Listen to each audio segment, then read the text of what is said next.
डालते हैं तो 57 ऐसे देश उभर कर सामने आते हैं जिनकी पहचान उनकी इस्लामिक पहचान से जुड़ी है। इन देशों का अपना एक मंच है, अपनी एक आवाज है, जिसे हम OIC यानी ऑर्गेनाइजेशन ऑफ इस्लामिक कोऑपरेशन के नाम से जानते हैं। लेकिन क्या ये 57 देश वाकई एक सुर में बात करते हैं, खासकर तब जब बात ईरान की आती है? आज की हमारी इस खास रिपोर्ट में हम पड़ताल करेंगे कि आखिर क्यों मुस्लिम जगत दो धड़ों में बटा नजर आता है। एक तरफ ईरान का वो अक्ष है जिसमें सीरिया और यमन जैसे देश खड़े हैं, तो दूसरी तरफ सऊदी अरब के नेतृत्व वाला वो गुट है जो ईरान की नीतियों को अपने लिए चुनौती मानता है। हालिया वैश्विक तनाव और खाड़ी देशों में बदलते समीकरण के बीच कौन ईरान के साथ खड़ा है और कौन उसके खिलाफ, आइए समझते हैं मुस्लिम देशों की इस पेचीदा सियासत को इस विस्तृत रिपोर्ट से। ये रिपोर्ट देखिए और उसके पहले रिपोर्ट दिखाएंगे, लेकिन बड़ी खबर का रुख कर लेते हैं। ईरान के दुबई, कतर पर हमले जारी हैं। मुस्लिम देशों के US बेस पर लगातार हमले हो रहे हैं। मुस्लिम देशों से ईरान की भारी नाराजगी है। जहां जंग में साथ ना देने वाले मुस्लिम देशों से ईरान नाराज है। ये बड़ी जानकारी आपको दे रहे हैं। जंग में साथ ना देने वाले मुस्लिम देशों से ईरान की नाराजगी सामने आई है। आपको बताएं कि यहां मुस्लिम देशों के US बेस पर लगातार हमले जारी है। ये बड़ी खबर आप देख रहे हैं। ईरान के दुबई, कतर पर हमले जारी है। ईरान नाराज था। आपको याद होगा जहां ईरान इस युद्ध में अकेला है, मुस्लिम देशों के US बेस पर लगातार हमले हो रहे हैं। अब तक एक भी ईरान का साथ देने वाले देश उभर कर नहीं आए। हालांकि रशिया, चाइना बयानबाजी कर रहे हैं, लेकिन अब मुस्लिम देशों पर ईरान का अटैक है। आपने देखा सऊदी पर अटैक, UAE पर अटैक, और अब जंग में साथ न देने वाले मुस्लिम देशों से ईरान नाराज है। ईरान के दुबई, कतर पर हमले जारी है। मुस्लिम देशों के US बेस पर लगातार अटैक है, क्योंकि यहां कहा जा रहा है इस जंग के बीच जहां 57 अगर इस्लामिक देशों की बात करें, ईरान इस बाबत अकेला खड़ा है। तो ये बड़ी खबर निकलकर सामने आई है। आज महासंग्राम का 8वां दिन है। मिडिल ईस्ट में भारी तनाव का माहौल है। मिडिल ईस्ट में आज 8वें दिन भी जंग रुकने का नाम नहीं ले रहा। लगातार अमेरिका के द्वारा इजराइल पर अमेरिका और इजराइल की जॉइंट मिलिट्री ऑपरेशन के द्वारा ईरान पर अटैक है। जहां ईरान की बात करें, ईरान ने साफ दावा कर दिया है कि अब बातचीत नहीं होगी, अब होगा संग्राम।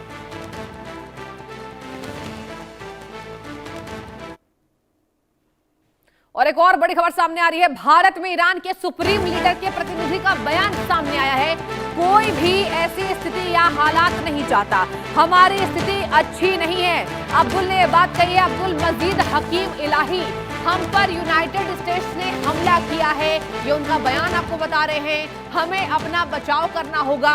मजीद हकीम इलाही का ये बयान सामने आया है।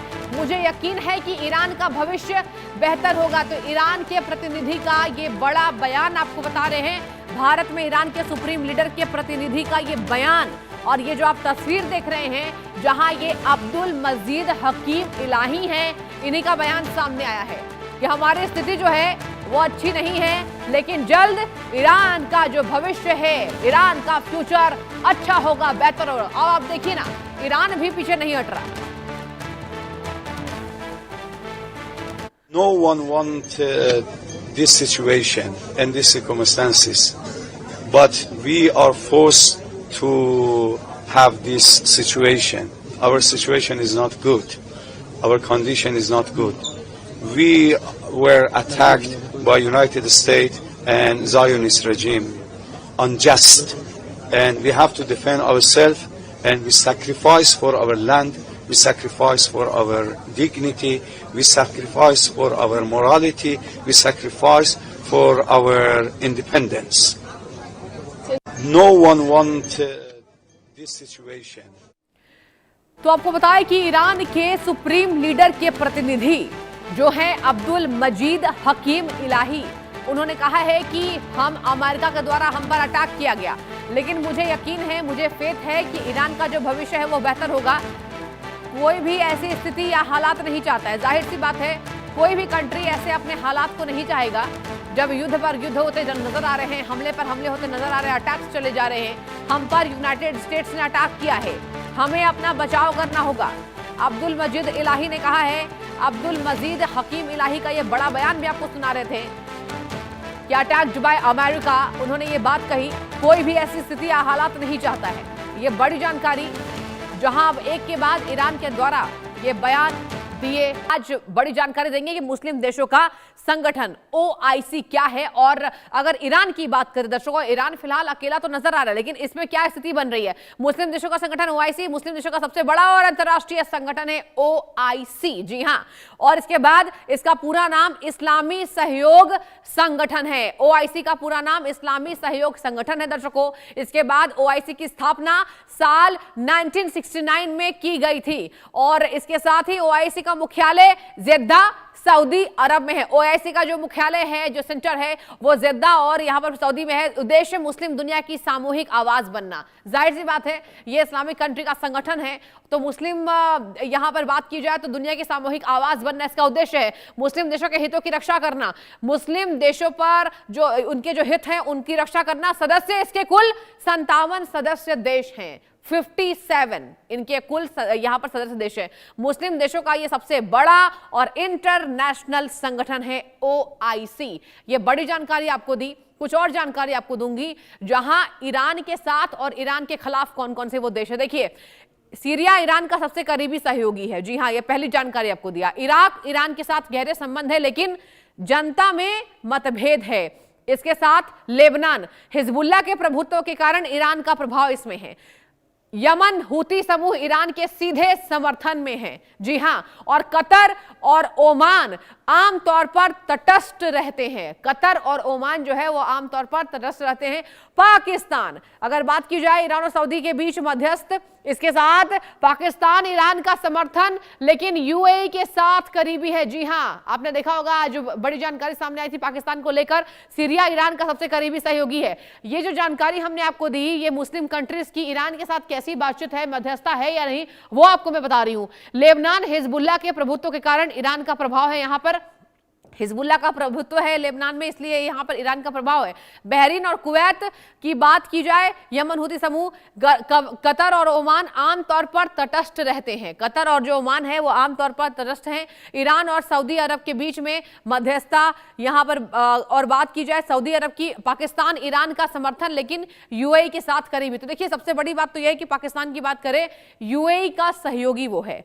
यही वजह है कि UAE ने आज बयान जारी किया था कि पाकिस्तान को साथ देना होगा। आपको हमने ये भी जानकारी दी थी आज। और इसके साथ ही आपको बता दें, ईरान के साथ और खिलाफ, ईरान के साथ कौन कौन से वो कंट्रीज हैं वो भी आपको हम बता रहे हैं, और किसकी क्या मध्यस्थता है, कौन से जो देश हैं वो ईरान के साथ तटस्थ हैं, वो भी आपको ग्राफिक्स के माध्यम से हमने पूरी की पूरी जानकारी देने की कोशिश की। कतर और ओमान आमतौर पर तटस्थ माने जाते हैं, ईरान और सऊदी के बीच मध्यस्थ हैं। और इसके साथ ही अगर बात की जाए, जॉर्डन और मिस्र ईरान की नीतियों का विरोध करते हैं। जॉर्डन और मिस्र की बात की जाए, ईरान की जो नीतियां हैं उनका ये विरोध दर्ज कराते नजर आए। अब देखिए ना, कोई भी देश फिलहाल ईरान के साथ खड़ा है ही नहीं। इराक ईरान के साथ गहरे संबंध है, लेकिन जनता में मतभेद है। इराक की बात की जाए, ईरान के साथ गहरे संबंध है, लेकिन इराक और ईरान की जनता में मतभेद है, डिफरेंसेस हैं। तो ये तमाम जानकारी आपको दे रहे हैं। जॉर्डन और मिस्र की बात करें तो ईरान की नीतियों का जॉर्डन और मिस्र वो विरोध करते हैं। ईरान और सऊदी के बीच मध्यस्थ हैं। और आप देखिए, सऊदी के बारे में भी ये कहा जा रहा था कि सऊदी को अमेरिका ने युद्ध में घसीटा है।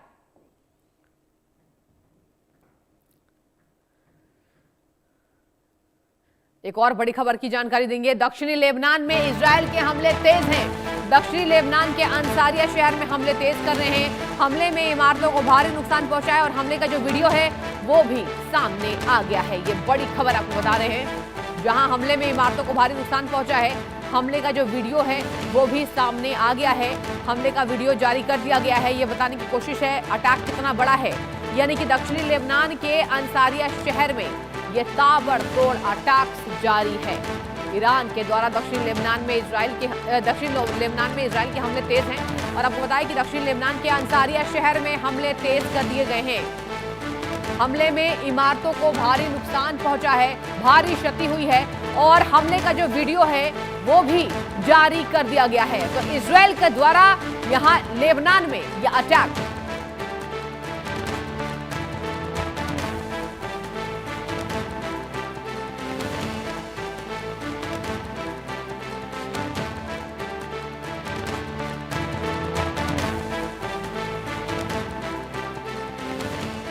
और चलिए आज चर्चा को आगे बढ़ाएंगे कि आखिर इजराइल, अमेरिका और ईरान के बीच अब क्या स्थिति बनेगी। Navy commodore retired DS Sodhi साहब डिफेंस एक्सपर्ट के तौर पर हमसे जुड़ चुके हैं। सर आपको गुड आफ्टरनून। और आपसे मेरा सीधा सवाल होगा सर, अब इजराइल के भी अटैक जारी हैं और अब मध्यस्थता की हलचल तेज है। आपको क्या लगता है सर कि कोई भी ऐसा देश होगा जो मध्यस्थता कराएगा? क्या लगता है फिलहाल? देखिए, इसराइल और यूएस जो है वो अपने अटैक्स जो है वो जारी रखेंगे। और इसराइल जो है वो ईरान पे भी अटैक कर रहा है और लेबनान में हिजबुल्लाह पे भी अटैक कर रहा है। बिल्कुल। तो ये अटैक्स जो हैं ये अभी तो जारी रहेंगे। साथ साथ जो डिप्लोमेसी के चैनल है वो भी कोशिश जारी है। कई देशों ने भी ये कोशिश कर रहे हैं कि किसी तरीके से ये नेगोशिएशन टेबल पे आके दोनों इसराइल, ईरान और अमेरिका जो है वो बातचीत करें और इस कन्फ्लिक्ट को किसी तरीके से रोकें। तो ये एफर्ट्स ऑलरेडी ऑन हैं। बैकडोर चैनल्स हमेशा खुले रहते हैं और यही एक रास्ता है इस कन्फ्लिक्ट को रोकने का। अगर तो डिप्लोमेसी फेल हो जाती है तो फिर ये बहुत बड़ा सीन जो है बहुत डिफिकल्ट हो जाएगा, बहुत कॉम्प्लिकेटेड हो जाएगा। अटैक्स जो है ये और बढ़ते जाएंगे। तो इसके चपेट में आके बहुत सी कंट्रीज जो है वो बड़ी बुरी तरीके से उनके ऊपर इफेक्ट आएगा। अच्छा, लेकिन सर ये भी बात सामने आ रही है कि अगर बात की जाए रशिया की, तो रशिया के द्वारा जो सीक्रेट लीक्स किए गए, तो क्या आप मानते हैं कि केवल ये सीक्रेट लीक करना ये जरूरी नहीं है कि साथ दे when it comes to ground operation? Ground operation पर तो ईरान अकेला है ना? नहीं, देखिए, अभी जो चाइना और रशिया है ये इसकी हेल्प तो कर रहे हैं ईरान की। चाइना उनको सैटेलाइट इमेजरी दे रहा है, काफी इंफॉर्मेशन दे रहा है, इंटेलिजेंस दे रहा है। रशिया जो है वो भी, उन्होंने भी काफी पहले इक्विपमेंट इनको दिए हैं ईरान को। ये सामने खुल के तो नहीं आए हैं लेकिन बैकडोर से ये जो हेल्प ईरान को देनी है वो अभी दे रहे हैं। और चाइना और रशिया का डायरेक्ट इन्वॉल्वमेंट होना थोड़ा लगता है कि वो शायद हो नहीं होगा। लेकिन दोनों देश ये भी कोशिश करेंगे कि किसी तरीके से इस कन्फ्लिक्ट को रोकने के लिए डिप्लोमेसी जो है उसके दायरे में ये दोनों देश जो हैं ये नेगोशिएशन टेबल पर आए और इस कन्फ्लिक्ट को रोकें। लेकिन सर डिप्लोमेसी के तहत आप क्या मानते हैं? अब क्या कोई समझौता होने वाला है? और क्या हम ये माने कि जिस तरीके से बयानबाजी सामने आ रहे हैं वही सच है, कोई समझौता नहीं होने वाला है, कोई मध्यस्थता नहीं? नहीं, देखिए, बयानबाजी तो होती रहती है। ये साइकोलॉजिकल वार होती है, बयानबाजी होती रहेगी। अमेरिका कहेगा कि हमने कोई डिप्लोमेसी चलन हम नहीं करेंगे, हमको कंप्लीट सरेंडर चाहिए इसका ईरान का। और ईरान भी आगे से रिटेलिएट कर रहा है, वो भी कह रहा है कि हम अमेरिका की जो शर्तें हैं उनको एक्सेप्ट नहीं करेंगे। तो ये जो है स्टेटमेंट्स जो है ये आती रहेंगी और साथ साथ में बैकडोर चैनल में बातचीत जो है वो चलती रहेगी। और सर देखिए, ईरान के सुप्रीम लीडर के प्रतिनिधि ये बोल रहे हैं और भारत के साथ भी ये तमाम यहां पर जानकारी सामने आ रही है कि हमारी स्थिति बेहतर होगी। यानी कि ईरान सर तटस्थ है, अभी भी ईरान टिका हुआ है। ये बहुत बड़ी बात मानी जाएगी कि अकेला ये देश अगर अमेरिका से लोहा ले रहा है, इजराइल से लोहा ले रहा है, इजराइल की खुफिया एजेंसी के क्या कहने, उस बीच ये कॉन्फिडेंस दिखाना, क्या आपको लगता है सोढ़ी सर कि ये कॉन्फिडेंस ही क्या मैदान में फतह होते ईरान दिखाई देगा? हालांकि ये पॉसिबल तो नहीं लग रहा है। देखिए, कॉन्फिडेंस जो है वो एक बहुत मायने रखता है। और जो ईरान के हाँ जी, ईरान के सिटीजन्स हैं, उनके सोल्जर्स हैं, जो आईआरजीसी है, ये मोटिवेटेड हैं। और ये आप, मैंने पहले भी कहा है, ये मार्टिरडम में बिलीव करते हैं। सो अगर तो ये कन्फ्लिक्ट चलता रहा तो दे में फाइट द लास्ट सोल्जर, इनमें वो जज्बा है। लेकिन साथ में ये भी देखना है कि ईरान कब तक इसको सस्टेन कर पाएगा। क्योंकि जो लड़ाई करनी है वो तो वेपन से ही करनी है। अगर उनके वेपन्स जो हैं वो एग्जॉस्ट हो जाएंगे और उनके जो लॉन्चेस हैं वो डिस्ट्रॉय हो जाएंगे, उनकी नेवी जो है उस पर काफी अटैक्स हो रहे हैं, तो ईरान पे भी प्रेशर पड़ रहा है। लेकिन जिस तरीके से वो स्टेटमेंट्स दे रहे हैं, उनकी स्टेटमेंट्स ये हैं कि वो जो है वो सरेंडर नहीं करेंगे और वो इस युद्ध को तब तक लड़ते रहेंगे जब तक कि उनमें, जैसे कहते हैं, जब तक जान है तो वो लड़ते ही रहेंगे। लेकिन आप क्या मानते हैं सर, अगर हम तुलना की जाए तो पहले तो जब ये युद्ध नहीं हुआ था तो तमाम चर्चाएं तो चली कि कौन ज्यादा शक्तिशाली, और सबने मुहर लगाया कि ऑफ कोर्स अमेरिका सबसे ज्यादा शक्तिशाली।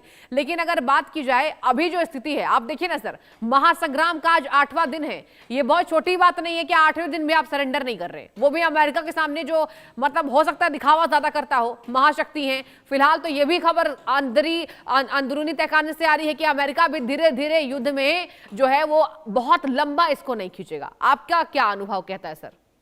नहीं, देखिए, अमेरिका ने और इसराइल ने, मेरे को लगता है कि उनकी जो कैलकुलेशंस थी, उन्होंने जो इसको सोचा था, वो यही था कि ये शायद कुछ दिनों में ही ये कन्फ्लिक्ट जो है खत्म हो जाएगा। जी जो उन्होंने अपनी अप्रिसिएशन की थी, उसके लिहाज से लगता है कि शायद उनमें कहीं गलती हुई है। जो ईरान की कैपेबिलिटीज हैं, उन्होंने उसको शायद तवज्जो ज्यादा नहीं दी कि ईरान जो है वो एक कैपेबल कंट्री है और वहाँ पे बहुत मोटिवेटेड उनके लोग हैं। और जो अमेरिका है, अब आप देखिए कि जैसे जैसे युद्ध आगे जा रहा है, बॉडी बैग्स जो है सोल्जर्स की ईरान में भी जाएंगे, अमेरिका में भी जा रहे हैं।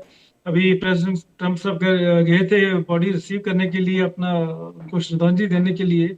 तो सेंटिमेंट्स जो है लोगों में, ईरान में भी और अमेरिका में भी जो है, ये सेंटिमेंट्स बढ़ते जाएंगे। और लोग जो है अमेरिका में, हो सकता है वो गवर्नमेंट के अगेंस्ट जाए, प्रोटेस्ट करें। और देखिए, वहां पे अमेरिका में मिड टर्म पोल्स भी हैं, तो लगता है शायद ये युद्ध अमेरिका ज्यादा लंबा नहीं खींचना चाहेगा, इसको कहीं ना कहीं वो समाप्त करना चाहेगा। सर, ये बहुत इंटरेस्टिंग आपने जानकारी दी और मैं इस सवाल पर आने वाली थी कि देखिए, हमने युद्ध में क्षमताओं की तो बात कर ली सर, लेकिन अब बात करते हैं जेनजीज की। अगर सर आप मानते हैं कि जिस तरीके से ईरान में पहले प्रदर्शन हुआ, पहले खamenei को हटाने के लिए कहा जा रहा है कि अमेरिका के द्वारा ही प्रदर्शन कराया गया, ठीक है, वहां के जेनजी उनके अगेंस्ट थे, लेकिन आप मानते हैं कि अब अमेरिका अपने ही जेनजीज से घिरेगा? यानी मैं राष्ट्रपति ट्रंप की बात कर रही हूं, अमेरिका अगर मेरा कहना है तो क्या आप मानते हैं कि ये इलेक्शन के वक्त ट्रंप जो है ये चौतरफे घिरे नजर आएंगे? अब देखिए ना सर, अमेरिका, ये ट्रंप मुर्दाबाद के नारे तो अमेरिका में लगाए जा रहे हैं इस युद्ध के खिलाफ, आपका क्या कहना है? नहीं नहीं, ये बिल्कुल सच है। आप देखिए, जो ईरान की बात करें अगर हम पहले, तो ईरान में कोई थे 30 से 40% हाँ, वहां पे जो लोग थे वो खमेनी रजीम के अगेंस्ट उन्होंने प्रोटेस्ट की थी। बिल्कुल लेकिन अभी जैसे ये इवेंट्स अनफोल्ड हुए हैं, जो स्ट्राइक्स हुई हैं ईरान के ऊपर, जो डैमेज हुआ है ईरान के ऊपर, वहाँ के स्कूलों में जो अटैक हुए हैं, बच्चों की डेथ हुई है, सिविलियंस की डेथ हुई है, बहुत ही ज्यादा डिस्ट्रक्शन हुई है सिविल स्ट्रक्चर को भी।